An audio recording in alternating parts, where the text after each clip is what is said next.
जय हिंद एवरीवन, कैसे हैं आप सब। आई थिंक अच्छे होंगे। जैसा कि आप थंबनेल पर देख रहे हैं, आज हम इस वीडियो में बात करने वाले हैं आरआरसी एनसीआर प्रयागराज 1853 पोस्ट के लिए अप्रेंटिसशिप फॉर्म कैसे अप्लाई करना है और कौन कौन से कैंडिडेट इस फॉर्म को फिलअप कर सकते हैं, और सारी जानकारी इस वीडियो में देने वाले हैं। तो चलिए वीडियो को मिस मत करिएगा, पूरा वीडियो लास्ट तक जरूर देखिएगा। तो फॉर्म अप्लाई करने से पहले सबसे पहले आप इस YouTube चैनल को सब्सक्राइब कर लीजिएगा और बेल आइकन दबा लीजिएगा, ताकि सारे अपडेट आपको जल्द ही मिलते रहें।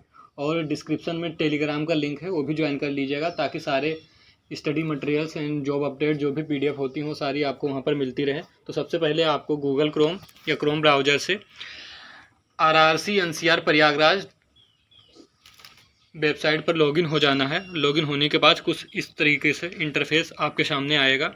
फिर नोटिस बोर्ड में आप नीचे की तरफ स्क्रॉल करेंगे तो यहाँ आपको मिलेगा, आपको दो ऑप्शन नीचे दिखाई दे रहे होंगे, न्यू रजिस्ट्रेशन, एप्लीकेशन लॉगिन। तो रजिस्ट्रेशन उन्हें करना है जिन्होंने कभी एनसीआर प्रयागराज का फॉर्म नहीं भरा है, और अगर आपने कभी भी भरा है तो आपने रजिस्ट्रेशन कर लिया होगा, तो सीधे आप एप्लीकेशन लॉगिन से लॉगिन कर लेना है।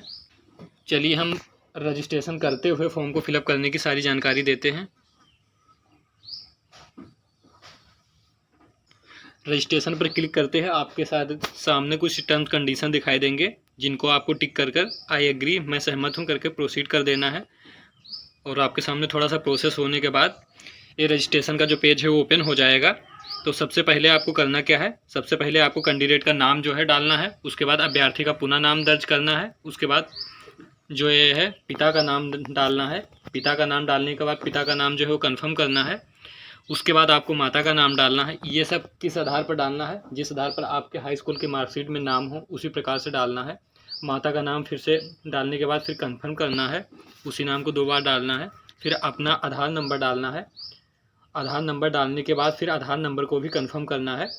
फिर उसके बाद जो है आप, अगर आपके पास आधार नहीं है तो आप यहाँ do not have Aadhaar, enter Aadhaar enrolment number. अगर आपके पास आधार नहीं है तो आप आधार का इनरोल नंबर डालकर यहाँ पर जो भी डिटेल मांगेगा वो फिल कर सकते हैं। उसके बाद आप अपना यहाँ पर ईमेल एड्रेस डालेंगे। ईमेल एड्रेस डालने के बाद आप अपना ईमेल एड्रेस जो है कंफर्म करेंगे। उसके बाद अपना मोबाइल नंबर डालेंगे। मोबाइल नंबर आप जब यहाँ डालेंगे उस पर एक OTP जाएगा। OTP यहाँ डालने के बाद आप सीधे जो OTP है उसे डालने के बाद क्रिएट एप्लीकेशन पर क्लिक करेंगे। उसके बाद नेक्स्ट पेज इस प्रकार को, जैसे ही आप अपना रजिस्ट्रेशन कंप्लीट कर लेते हैं उसके बाद जो OTP के माध्यम से आपका यूज़र ID और पासवर्ड आपके फ़ोन नंबर पर भेज दिया जाएगा। उसके बाद आप लॉगिन करने के लिए यहाँ क्लिक करने पर क्लिक कर अपना लॉगिन पासवर्ड और ID डालकर लॉगिन कर। जैसे ही आप अपना यूज़र ID और पासवर्ड डालकर लॉगिन करते हैं तो आपके सामने आ जाएगा 3 ये पेज ओपन हो जाएगा, जिस पर लिखा है एप्लीकेशन फॉर्म। सिंपली इस पर क्लिक करके आप अपना फॉर्म को फिलअप कर सकते हैं। यहाँ पर जो पहला स्टेप है उसमें आपको यहाँ पर अपना ट्रेड फिल करना है। यहाँ पर आपका रजिस्ट्रेशन नंबर आ जाएगा, आपका नेम आ जाएगा, और फिर अप्रेंटिसशिप का जो रजिस्ट्रेशन नंबर है वो अप्रेंटिसशिप के पोर्टल पर आप जब लॉगिन करेंगे तो आपके प्रोफाइल के नीचे मेंशन होगा। आप उस नंबर को यहाँ पर डालने के बाद सेव एंड नेक्स्ट कर दीजिएगा, जिससे आपका पहला स्टेप कंप्लीट हो। और ट्रेड और अपना रजिस्ट्रेशन नंबर डालने के बाद आपको यूनिट यानी कि डिवीज़न प्रेफरेंस का ऑप्शन आ जाएगा। आप जिस भी डिवीज़न को पहले पर रखना चाहते हैं उसे अपने अनुसार चुन लीजिएगा।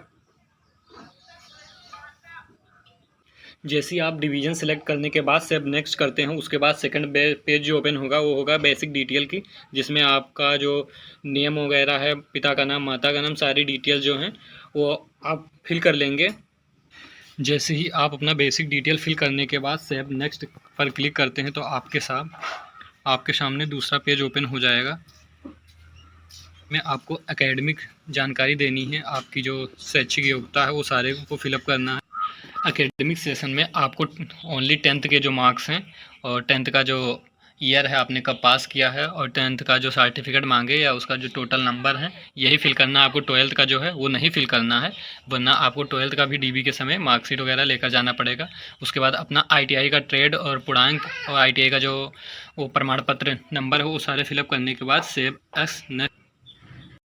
उसके बाद आपके 3 सेक्शन जो हैं वो कंप्लीट हो जाएंगे। Division selection, basic detail, academic technical details. अब आपका जो नेक्स्ट स्टेप है वो होगा फ़ोटो अपलोड का, जहाँ पर आपको अपना फ़ोटो अपलोड करना है। उसके बाद आपको बैंक इन्फॉर्मेशन देनी है, फिर आपको पेमेंट करना है, फिर प्रिंट कर लेना है एप्लीकेशन का। बाकी इसी तरह का आपका फॉर्म जो है फाइनली हो जाएगा। तो चलिए तीसरा स्टेप भी कंप्लीट करते हैं, फ़ोटो एंड डॉक्यूमेंट का। इसका कुछ निर्देश दिया गया है कि फ़ोटोग्राफ कैसा होना चाहिए, signature, 10th marksheet, caste certificate, ये सारे आपको अपलोड करने होंगे। तो सबसे पहले आपको रंगीन फ़ोटो अपलोड करना है, आपका सिग्नेचर होना चाहिए, और यहाँ पर आपके जो शैक्षिक प्रमाण पत्र हैं, 10वीं की मार्कशीट, ITI की मार्कशीट, उनका जो PDF है वो डाउनलोड करके आपको यहाँ डालना है। सर्टिफिकेट का भी PDF डालना है, आपको अपलोड करना है यहाँ पर। आपका जो कास्ट सर्टिफिकेट है वो भी यहाँ पर अपलोड करना है, सेंट्रल लेवल वाला, ध्यान रहे स्टेट का नहीं चलेगा यहाँ पर। फिर ये कंप्लीट करने के बाद नेक्स्ट स्टेप इस प्रकार से फ़ोटो और डॉक्यूमेंट को अपलोड करेंगे जिस प्रकार इसमें दिया गया है। तो सबसे पहले आपका जो होगा वो फ़ोटो, कलर फ़ोटो, रंगीन फ़ोटो आपको अपलोड करनी है, जिसकी साइज़ 15 से 100 KB के बीच में होनी चाहिए। आपको सिग्नेचर अपलोड करना है 5 से 50 KB के बीच में, और आपका 10th का जो सर्टिफिकेट मार्कशीट है उसे अपलोड करना है, और कास्ट सर्टिफिकेट और ITI का जो प्रमाण पत्र और मार्कशीट है उन सारे को अपलोड करना है। अपलोड करने के बाद सेव अस नेक्स्ट करेंगे। सेव एंड नेक्स्ट करने के बाद अगला जो स्टेप खुलेगा वो खुलेगा बैंकिंग डिटेल का। तो यहाँ पर आप अपना बैंक नेम डालना और बैंक ब्रांच कौन सा है और अकाउंट नंबर 2 बार डालकर और IFSC कोड डालकर आप इसे यहाँ से कंफर्म कर देंगे। और भाई बैंक डिटेल फिल करने के बाद जब आप सेव नेक्स्ट कीजिएगा तो आपके पास जो 5वां स्टेप खुलेगा वो पेमेंट का करिएगा।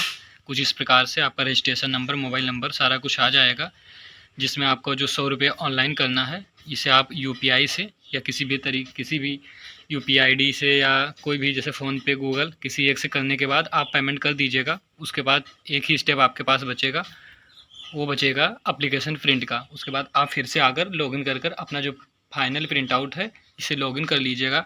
बाकी जानकारी अच्छी लगी हो तो चैनल को सब्सक्राइब कर लीजिएगा, ताकि DB की मैसेज लिस्ट और DB से कॉल लेटर जब आए तो सारी जो जानकारी है आपको मिलती रहे। धन्यवाद।